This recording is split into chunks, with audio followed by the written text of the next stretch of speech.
تو قرطبہ کی شاندار عمارتیں، یہ صرف پتھر نہیں بلکہ ان دیواروں میں صدیوں پرانے راز دفن ہیں۔ آئیے دیکھتے ہیں۔ کیا وجہ ہے کہ قرطبہ کے گرجا گھروں کے مینار بالکل مساجد جیسے لگتے ہیں؟ یہ واقعی ایک بڑا معمہ ہے۔ دراصل نیچے کا حصہ قدیم اسلامی طرز کا ہے، جبکہ یہ اوپری گھنٹیاں اور سلیبیں بعد میں لگائی گئیں۔ 2007 میں سین لورینسو چرچ کی مرمت کے دوران دیواروں سے حیرت انگیز راز کھلے۔ ہوا یہ کہ چرچ کی چنائی کے بالکل اندر ایک قدیم اسلامی خلافتی ستون ملا جو صدیوں سے چھپا تھا۔ تحقیق سے پتہ چلا یہ کوئی عام کھنڈر نہیں بلکہ تاریخی محلہ المغیرہ کی مشہور مسجد مغیرہ کی باقیات تھیں۔ اور ہاں، یہ علاقہ عظیم مسلم مفکر اور تقابل ادیان کے مشہور عالم ابن حزم کی جائے پیدائش بھی تھا۔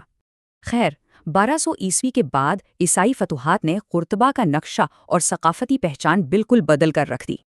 اس زبردست تعمیراتی تبدیلی میں مساجد کو یا تو گرجا گھروں میں بدل دیا گیا یا مکمل گرا دیا گیا، مگر جو اسلامی مینار بچ گئے انہیں بہت مہارت سے نئی مسیحی عمارتوں کا حصہ بنا دیا گیا۔ اصل اسلامی تعمیر سے لے کر آج کے جدید اعتراف تک یہ سفر تاریخ کی بے شمار پرتیں کھولتا ہے۔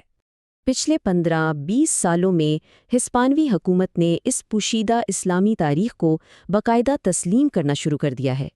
اب سین لورینزو جیسے مقامات کے باہر واضح تختیاں لگی ہیں جو بتاتی ہیں کہ یہ کبھی مسجد تھی۔ تو سوچنے کی بات ہے، آج کی ان دیواروں کے پیچھے صدیوں پرانے مزید کتنے راز دفن ہوں گے؟